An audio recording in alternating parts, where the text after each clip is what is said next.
Assassin's Creed.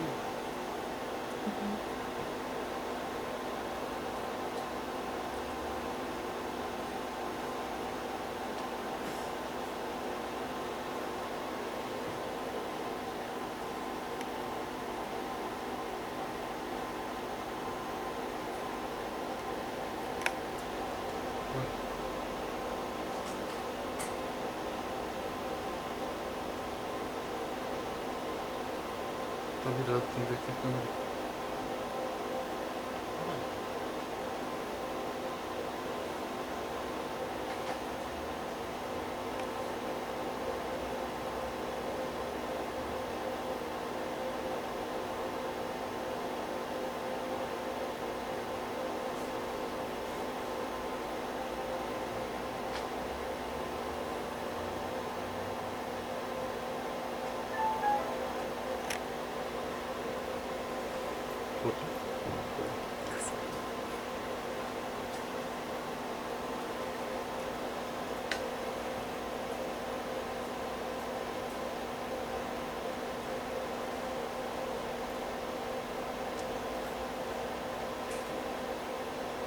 Será que foi na bunda?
Qu'est-ce que je fais là?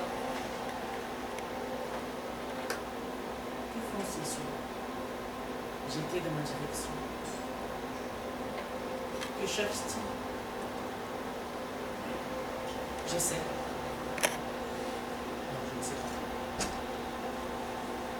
Comment savoir que faire quand vous avez l'impression qu'à chaque pas, plusieurs regards vous décortiquent comme si ces coups d'yeux savaient?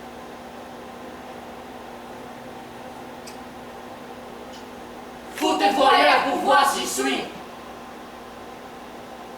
J'ai envie de leur exposer ces cris à la gueule, ces yeux tranchés, trompèrent ses jours. Il fait nuit. 3 heures. Déjà. Que l'obscurité a mangé la ville. Ils savent, eux, pourquoi je me retrouve là devant eux. Ils attendent le spectacle. Pour ça qu'ils sont venus, sagement assis, jouissant de me verser. Non, ils ne savent pas. Je suis seul. Le plus seul au monde. Mais... un changement! Oui, quelque chose qui boum, et ma vie ne serait plus ce couloir sans tête ni queue. Un cul-de-sac fonçant tête basse comme un âne dans sa vie. Mais tout devient passé.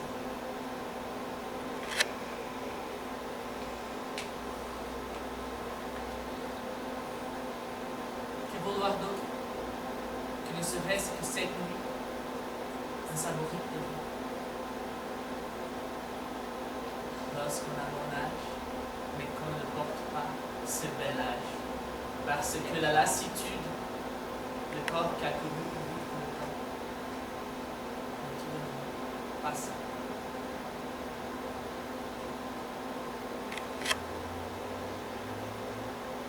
Content. Je me le fixais dans les crânes avec une brassée de projets. Parce qu'on imagine qu'ils l'ont fabriqué à ces bel âge-là. Lorsqu'on entend ceux qui l'ont déjà digéré, eux qui en parlent avec dans les yeux, c'est retour arrière, agréablement épicé. Moi, mes bombes allaient passer, de l'avenir, je ne vois que poussière.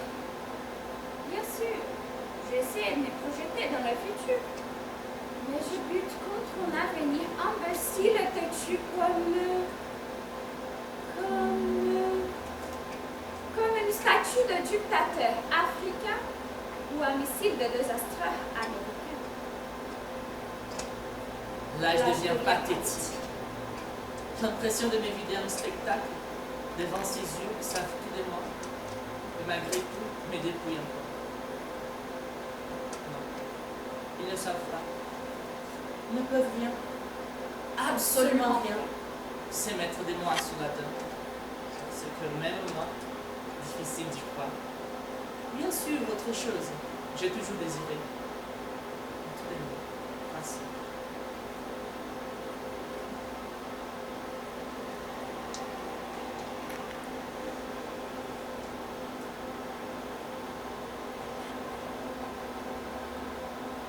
Je m'appelle Pascal.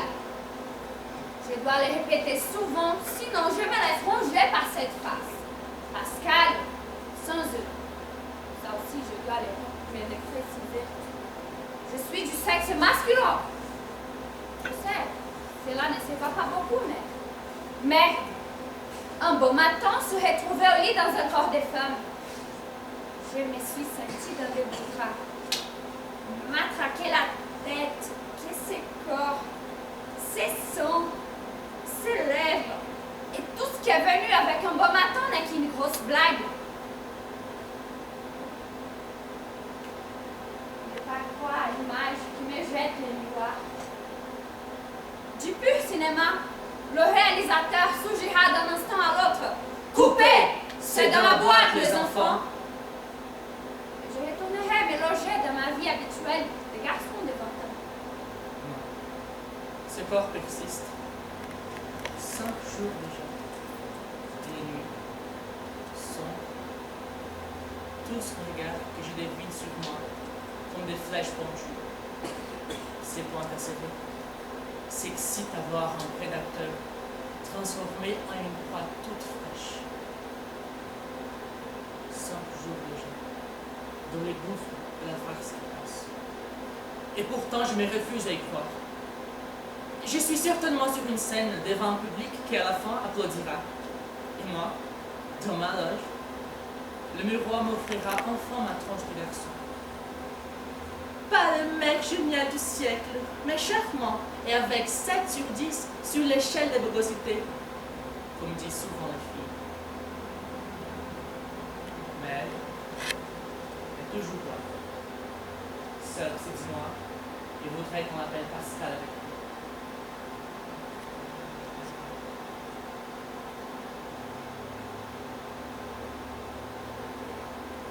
Je m'appelle Pascal.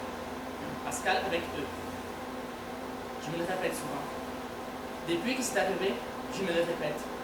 Il faut bien, puisque personne ne semble s'en souvenir. Ça me rend folle. Ma mère. Tout de même, ma mère. Lorsque je me suis aperçu ce matin-là, dans un corps de garçon, j'ai pensé, elle va croire que j'emmène des garçons dans ma chambre. J'en ai l'âge. 20 ans, tu ne veux pas te trouver un petit copain, ma chérie? Je me dis à chaque fois, non maman, tu me saoules, sans rien me répondre. Mais elle voit bien qu'il ne m'intéresse pas. Alors, j'ai pensé, si ma mère tombe sur ce garçon dans ma chambre, elle va se faire des pacotis. Je ne mérite pas qu'elle s'imagine que je lui fournis des bêtises dans le dos.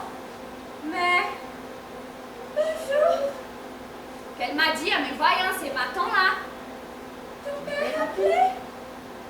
Qu'elle a continué pendant que j'hallucinais de la voir me parler comme si mine de rien.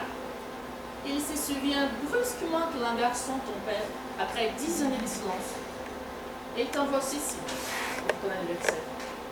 Si ça t'intéresse, ouvre-le. Sinon, il y a toujours de la place pour les poubelles. Ça, c'était bien ma mère.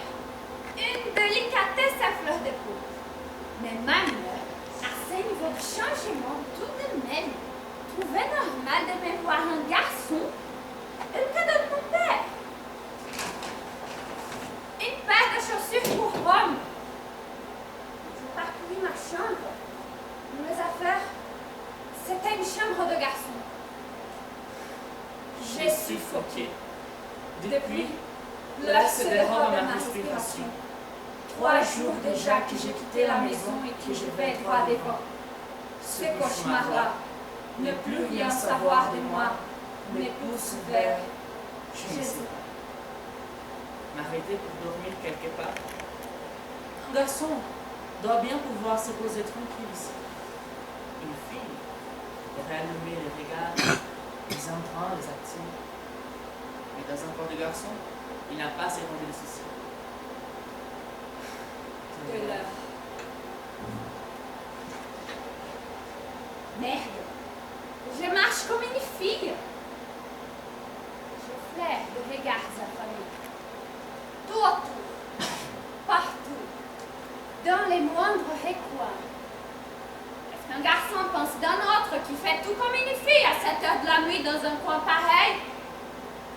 Une proie. Se dit-il peut-être, c'est pour le chant la lèvre pendante et l'envie de rester comme un pieu. Pas à l'abri je suis dans ces coins pervers et malfamés. Mais comporter comme un garçon, surtout pas. Je suis Pascal. Il fait sombre, mais je peux perçois leur regard, comme si j'étais un spectacle. J'ai eu la sensation que si j'avançais ma main, un peu, juste là, je toucherais une tête. Mais non, je n'ai personne à portée de moi. Que le manque d'air à portée de l'orge. De plus en plus besoin d'air à mesure que grossissent leurs envies. Je dois y arriver. Car ne serait-ce que cette nuit, pour que je puisse me poser là tranquille, jouer aux garçons pour que leur regard se couche comme un chien obéissant. S'ils devinent la fille, alors ils s'excitent. Je dois leur crier. Je m'appelle Pascal. Sans eux, je suis un garçon. Ne vous avisez pas de tenter ne serait-ce qu'une petite approche. Les regards bandés m'y picorent la peau et je connais leur perversité. Alors, gardez vos bras le long de votre corps, les pieds en place et le reste au repos. Couchez! Il me rumine, je le sais. Je suis un garçon.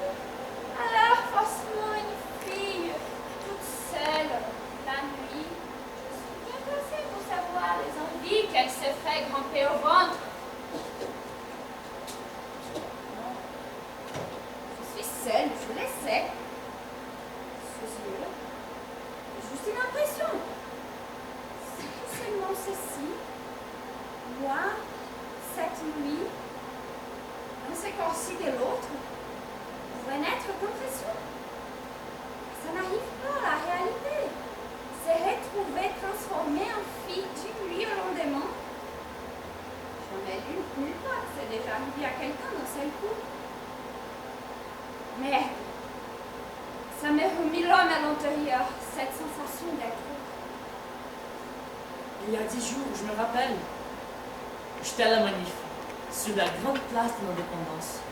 J'ai souvent répondu, faut compter sur moi. À toutes les manifs contre la mondialisation, la mérisation, l'extrémisation, la pauvretisation, la bêtisation, la génocidation, toutes sortes d'exactions. Alors oui, je le sais. J'ai laissé des traces. Des photos de moi garçon. Je parviens très bien à en trouver dans des vieux journaux. Dans ma chambre, ce matin-là, il n'y avait que des photos de filles. De moi, de mes affaires. Dans ma chambre à moi, n'importe quoi, c'est assez suicidé de rire. Peut-être que je devrais lui parler. À elle qui a pris ma place. Je réussirais peut-être la convaincre. Peut-être, ça arrive, personnages qui se parlent. Alors, pourquoi pas dans la réalité? Cette réalité qui s'éjoue de moi. Bon, je lui parle. Bonjour madame, je m'appelle Pascal. Sans eux. Bonjour monsieur, je m'appelle Pascal, avec eux. J'ai 20 ans, j'habite rue de Pangua. J'habite moi-même rue du Pangua, monsieur. Je suis au numéro 27. 27.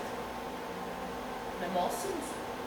Vous n'allez pas me dire que votre maison est de couleur orange? Si. Avec un portail noir? Oui.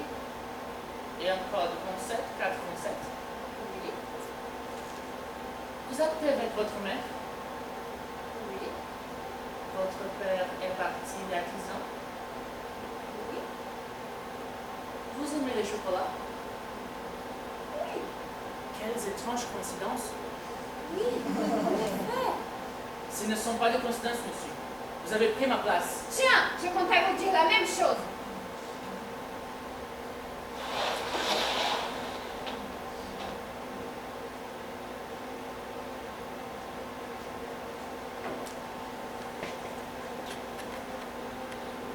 Trois jours que j'ai essayé de lui parler. Non, plutôt parler à lui qui a pris ma place. Je ne sais toujours pas comment réfléchir un garçon.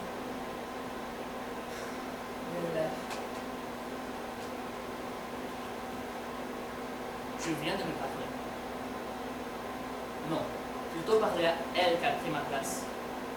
Cela n'a rien changé. Si ça se trouve, je ne lui ai même pas parlé. Je me suis juste imaginé pour me foutre l'illusion d'avancer vers une voie de sortie. Je ne peux tout de même pas accepter cette plaisanterie. Ce corps de femme, dur que c'est le mien, faire sa connaissance, l'explorer, moi qui garçon, voyageur sur le corps d'autres filles. Je n'ai pas osé me présenter à la fac, ni chez mes parents, ni chez d'autres personnes en dehors de ma mère qui me connaissent, juste pour voir s'ils se rappellent de moi, garçon. Carole, elle doit se dire. Le salaud, il est comme tous les garçons, il m'a planté. Non, je ne suis pas venue au rendez-vous, mais je t'appelais Carole. Ce fut tu m'attends là. La veille, nous nous sommes rencontrés. Le coup de foudre, je ne croyais pas. Et le lendemain, nous devions nous revoir. Notre première nuit ensemble. Je le sentais, ça allait rouler, sans forcer. Nos amis s'étaient déjà promis des choses, il n'avait qu'à concrétiser, tranquille. Alors, ce matin-là, après coup, je me suis dit, je pensais à toi, au rendez-vous de soir. Après, ma mère, je me suis dit, si ma mère trouve normal de me voir en fille, peut-être que je ne t'avais pas vu la veille. Peut-être que tu étais le garçon, moi la fille. Je trouvais ton numéro avec Carole. Ça ne fait pas garçon. Alors je t'ai appelé. Téléphone, ta voix en fille. J'en ai eu le truc noué, mais il fallait pousser jusqu'au bout. Alors je demandais si j'étais Carole. Oui. Excusez-moi, vous êtes bien une fille? Vous êtes con de quoi? Vous en avez déjà vu des garçons sur les paroles? J'étais l'enfant. Je suis précipitée hors chez moi. La folie m'y hurlait à la tête. Merde. Plus avec Carole ne serait pas pareil qu'avec les autres filles. Je devrais peut-être contacter à d'autres amis pour voir si à certains ne peut pas arriver la même chose. Oui, c'est bien ça ce que je devrais faire. Contacter des amis, des personnes qui en dehors de ma mère me connaissent. Je me suis enfuie de la maison. Je me sentais si folle que je n'ai même pas pris le temps de réfléchir. Je trouverais bien quelqu'un qui se souvient de moi, fille.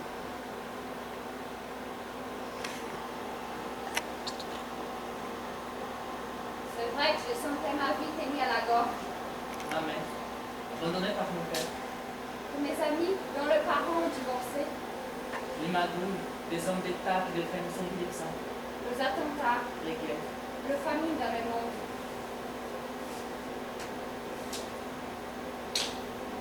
Tout cela me mettait en rupture de confiance pour l'avenir. Et me giclait l'envie de quelque chose qui changerait tout. Mais tout de même, pas cette farce. Quelqu'un arrive. Un jeune homme. Pas l'air prédateur. Un peu timide. Bonsoir. Bonsoir, monsieur. Je m'appelle Pascal. C'est drôle. Moi aussi je m'appelle Pascal. Avec eux, bien sûr.